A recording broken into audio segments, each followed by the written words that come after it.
आप देख रहे हैं वाहिद दुलार न्यूज़। मैं हूं अहमद हबीब दुलार। शहर मालेगांव से तालीम की दुनिया में एक बहुत बड़ा नाम इस वक्त तशरीफ़ फरमाए हमारे साथ city college professor Rizwan Khan sir. इनसे तालीम की बुनियाद पर कुछ बातें करते हैं। सबसे पहला एक अहम सवाल, जो एक टीचर बच्चों में तालीम जहन में भरते हैं, उसे नवाजते हैं इल्म से, लेकिन एक टीचर ने अपनी तालीमी ज़िंदगी किस तरह उतार चढ़ाव, कभी कम मार्क्स आना, कभी ज़्यादा आना, हर किसी के पेरेंट्स पैसे वाले नहीं होते, हर किसी के पेरेंट्स जिम्मेदारियां तालीम की बखूबी निभा नहीं पाते अपनी गुर्बत की वजह से, वो एक अलग चीज़ है। लेकिन पैसा होना ना होना ये बातें बाद में करेंगे।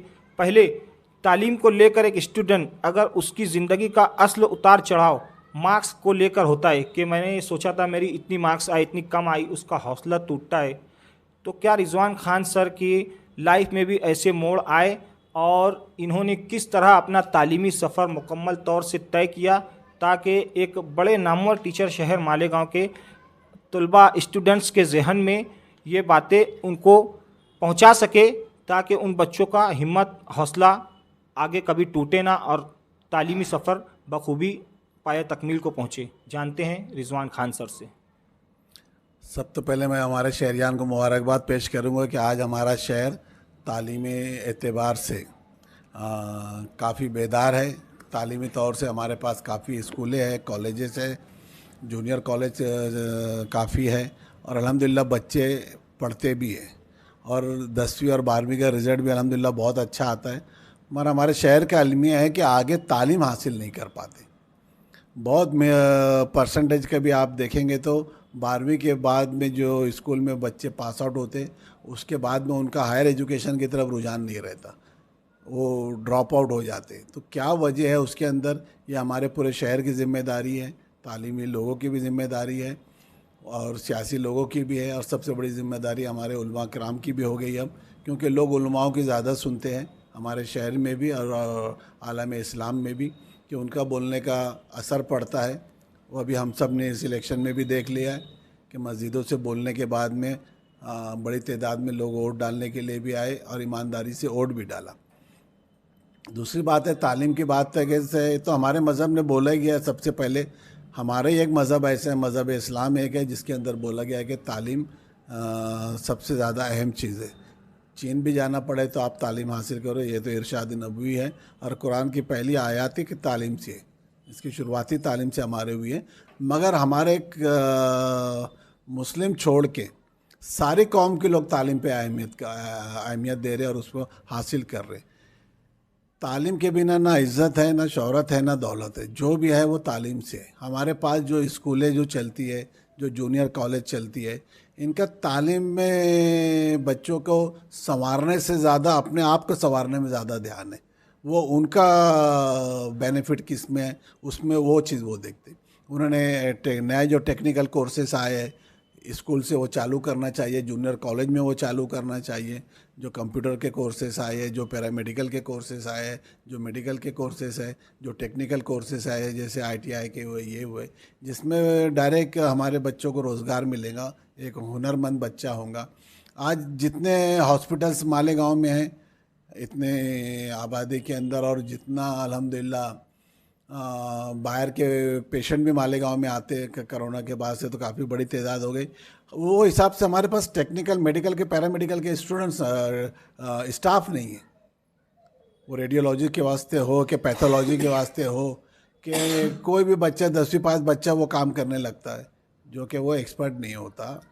तो ये सब जो कोर्सेस आ रहे हैं, जो मेडिकल के भी हो कि टेक्निकली हो कि कंप्यूटर के हो। आज मैं कारपोरेशन की बात करूंगा कि हमारे पास जो बच्चे को तालीम है वो तालीम कारपोरेशन में नहीं लगती, उनको मराठी टाइपिंग नहीं आती। तो ये सब बातें स्कूल से शुरुआत होना चाहिए, उनको मराठी टाइपिंग भी सिखाया जाए, या जो कॉलेज में आए तो कॉलेज में भी ये बात से बच्चों को बताना चाहिए। जैसे टेक्निकल कोर्सेस कारपोरेशन के जो लगते हैं रिक्वायरमेंट है, वो हमारे पास के नहीं रहते। आप कारपोरेशन में देख लो, 80% कारपोरेटर मुस्लिम है, 80% हमारे शहर के लोग हैं, टैक्स हम देते, मगर नौकरी करने के लिए 80% जॉब वाले बाहर के हैं, हमारे सेंटर के लोग नहीं है उसके अंदर। तो ये कोई तासुब नहीं है, हम वो क्राइटेरिया पे हम पूरा नहीं उतरते। तो ये एक मैं मिसाल दिया कारपोरेशन की, ऐसी 50 मिसालें, फिर भी हमारे बच्चे बाहर जाके तालीम हासिल कर रहे हैं, और वो जो बाहर तालीम हासिल कर रहे हैं वो बाहर ही चले जा रहे हैं, वो वापस शहरी में आ नहीं रहे, बच्चों की रहनुमाई नहीं हो रही पा रही है इसलिए उनकी। तो जब भी उनसे भी अपील करूंगा कि आप लोगों को जब भी मालेगांव दौरा हुआ है आप लोग बिल्कुल आए। काफ़ी बच्चे हमारे बॉम्बे में, पूना में बड़े बड़े कॉलेज में कोर्सेज भी कर रहे हैं, मगर वो वहीं पे जॉब भी लग जाते या बैरून मुल्क भी चले जा रहे हैं। साफत में भी काफ़ी कोर्सेज है। आज हमारे शहर के जो नौजवानों ने साफत में किया था, आज बड़े बड़े न्यूज़ चैनलों में है, वो बड़े बड़े प्रिंट मीडिया में भी वो लोग काम कर रहे हैं। ये भी हमारे शहर के लिए फ़ख्र की बात है। तो अलग से भी तालीम हासिल करना चाहिए, और तालीम के बिना तुम्हारी कहीं इज्जत नहीं होने वाली।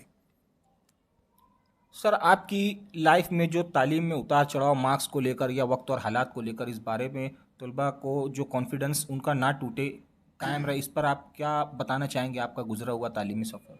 देखो क्या है कि ये दुनिया है और ये लाइफ है, ये बहुत टफ है, ये बहुत टफ लाइफ है। इसलिए पहली बात तो तुमको मेंटली और फिजिकली बहुत स्ट्रांग होना पड़ेगा। और मैं ख़ास तौर से नौजवानों को बोलूँगा कि अपने अंदर एक टेम्परामेंट पैदा करो, क़ुव्वत बर्दाश्त उसमें आना चाहिए तुम में अंदर। अच्छा भी हुआ तो बहुत ज़्यादा खुश होने की बात नहीं है, खुदा न खास्ता कोई बात हमारे बुरा भी होता है तो कोई बहुत ज़्यादा डिप्रेशन में या नाराज़ कि अब मैं पढ़ ही नहीं सकता, अब मैं तो बहुत ही, मेरा वजूद ही ख़त्म हो गया। तो ये सब बातें नहीं, ये ख़त्म होने वाली चीज़ नहीं है, ये चलते रहने वाला है।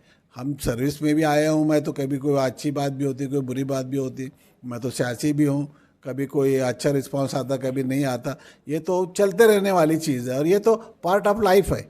ये स्टूडेंट्स के भी साथ आता है, और हर फील्ड में ये बात आती है। तो मैं स्टूडेंट को बोलूँगा कि स्टूडेंट के लिए इसलिए बोल रहा हूँ कि वो टीनेजर्स रहते हैं, कमज़ोर दिल रहता है, उनका दिमाग थोड़ा कमज़ोर रहता है, तो ये ज़्यादा इसके लिए परेशान होने की ज़रूरत नहीं है, ये होते रहता है। आपका अभी कोई एक जगह हार हो गई तो उसके लिए बैठ जाना नहीं है, मगर वो ज़िद होना चाहिए कि मुझे जीतना है, मुझे मार्क्स कम मिली तो मुझे आगे ज़्यादा मार्क्स लेना है। उसके लिए खाली सोचना या ज़िद से नहीं होता, उसके लिए मेहनत करना पड़ता, उसके लिए प्रॉपर गाइडेंस लगता। इसलिए आप प्रॉपर गाइडेंस भी लो जहाँ से भी मिले, और उसके लिए मेहनत भी करो, और तुम्हारे पास दूसरा कुछ काम नहीं। मुझे याद पड़ता है कि मैं जब कॉलेज में था तो हमारे पास दूसरा कुछ नहीं था, हम 100% खाली तालीम पे डिपेंड थे। या मैं खेलता था तो मुझे कि स्पोर्ट्स मालूम था और तालीम मालूम थी, इसके अलावा मुझे शायद ही दुनिया में क्या चल रहा है ये भी नहीं मुझे मालूम था। और जब इतने वसाइल भी नहीं थे, हकीकत तो ये है कि जब इतने वसाइल भी नहीं थे, ये मोबाइल नहीं था, ये गाड़ियाँ नहीं थी कि कहीं घूमने जा रहे या कहीं मोबाइल में बैठ के देखे। मैं नौजवानों से अपील करूँगा कि ये उम्र जो रहती 17-18 साल 20 साल तक की जो उम्र होती, इसी के अंदर ही फ्यूचर बनता, इसी में कैरियर बनता। वो तुम्हारा तालीमी हो कि स्पोर्ट्स का हो कि सियासी हो कि बिज़नेस का हो कि और भी कोई चीज़ हो, ये उम्र के अंदर तुमको अपने मुस्तकबिल पे सोचना चाहिए। मुस्तकबिल के बारे में आगे मुझे क्या करना है, मुझे क्या पढ़ना है। कुछ वालिदैन ऐसे होते हैं जो तालीम को लेकर गौर फिक्र नहीं करते। तालीम कल और आज, इसका फ़र्क आज जो ज़माने में देखा जा रहा है कि उस ज़माने में गुज़रे हुए वक्त में जिन लोगों ने तालीम हासिल नहीं की, तालीम से पीछे हटे, आज उनका पछतावा। और आज जो बच्चे तालीम हासिल कर रहे हैं और जो करना चाहते हैं, जिनके पेरेंट्स किसी वजह से उन्हें रोक देते हैं, या कुछ लड़कियां होती है जिनकी शादी वक्त से पहले कर दी जाती है, इन सारी बातों पर एक अहम सवाल रिजवान खान सर से जानते हैं कि क्या ज़ुबानी है। देखो, मेरी तालीम तो मालेगांव शहरी में हुई है। जो बुनियादी तालीम थी मालेगांव स्कूल से लिया, फिर सिटी कॉलेज में रहा, फिर औरंगाबाद में भी रहा, यूनिवर्सिटी में भी पढ़ा हूँ मैं। तो मेरे साथ में स्कूल में जितने बच्चे थे और कॉलेज में जितने बच्चे थे, ख़ास तौर से मैं इनकी बात करूँगा कि जितने बच्चों ने मेहनत मजदूरी करके पढ़े, कोई रिक्शा चला के पढ़ा है, मेरे साथ के काफ़ी बच्चे मेहनत मजदूरी करके करते थे। स्कूल के वक्त से वो कितने बच्चे हमारे साथ के लूम चलाते थे, कॉलेज में आए तो भी वो मेहनत मजदूरी करते रहे। कहीं मैथा, कोई मैथा बना, कोई किसी की दुकान में सेल्समैन होकर काम किया, कोई ठेला गाड़ी तक हमारे साथ के बच्चे लोगों ने को मैंने देखा, जो मेरे साथ के स्टूडेंट थे वो लगाए। और अल्हम्दुलिल्लाह कहीं उनको कोई चीज़ की शर्म नहीं थी, वो आराम से वो लोग काम भी करते थे, कॉलेज में भी सबसे पहले वो लोग आते थे, उनको तालीम की तड़प थी। अच्छा, ये बात जो है कि तालीम हासिल करना उस वक्त तो कोई उनके बच्चों को उनके पेरेंट्स ने नहीं बोला था, ये बच्चों के अंदर से तड़प होती। और जिसके अंदर खुद से तालीम हासिल करने का रहे या अपने आप को बदलने का, मुझे आगे जाना है, मुझे इज़्ज़त भी चाहिए, दौलत भी चाहिए और शोहरत भी चाहिए, जिसके अंदर ये भूख है हासिल करने की, वो उसी में बदलाव आता है। तो अल्हम्दुलिल्लाह ऐसे सारे स्टूडेंट्स, सारे मेरे साथी बड़ी बड़ी पोस्ट पे है। कोई स्कूल में प्रिंसिपल भी है, हेडमास्टर भी है, स्कूल के चेयरमैन भी है, टीचर तो काफ़ी लोग हुए। उसके बाद में जो तालीम हासिल करके बिज़नेस में आए, जिनका बुनियाद कोई बिज़नेस का नहीं था, फैमिली बैकग्राउंड कोई बिज़नेस का नहीं था, उसके बाद भी जो बिज़नेस में अल्हम्दुलिल्लाह वो बिज़नेस में भी बहुत कामयाब हुए। हमारे साथ जिन्होंने तालीम हासिल किया, सब ने कामयाबी हासिल किया। मगर जो उस वक्त के अमीरज़ादे थे या तालीम को वो इतनी अहमियत नहीं देते थे, जिनके पेरेंट्स को भी नहीं लगता था कि बच्चा को पढ़ने के बजाय कारखाना मेरा देखे या मेरी दुकान पे आए या मेरा बिज़नेस में मेरा हाथ बटाए या सपोर्टिंग हैंड मेरा हो बिज़नेस के लिए, मगर उन्होंने तालीम हासिल नहीं किए। आज वो सब कहीं ना कहीं काम कर रहे हैं, कहीं ना कहीं मजदूरी कर रहे हैं, कहीं ना कहीं उनका गिरावट आई है उनकी लाइफ स्टाइल के अंदर। इसलिए मैं तो ये बात बोलूँगा कि तालीम हासिल करना चाहिए। तालीम के बिना ना इज़्ज़त है, ना दौलत है, ना शोहरत है। एक अहम बात उन लड़कियों के लिए शहर की जो तालीम हासिल करना चाहती है लेकिन वक्त से पहले उनकी तालीम रोक कर वालिदैन उनकी शादियां करा देते हैं और तालीम से महरूम रह जाती है, वो इनके बारे में क्या मैसेज देना चाहते हैं आप? अब लड़कियों की बात तो ऐसी है कि ये बात पुरानी हो गई कि लड़कियां तालीम हासिल नहीं कर पाती है या लड़कियों को पेरेंट्स इतना ध्यान नहीं देते तालीम पे। अब तो ज़माना उल्टा हो गया कि लड़कियां ज़्यादा तालीम हासिल कर रही है।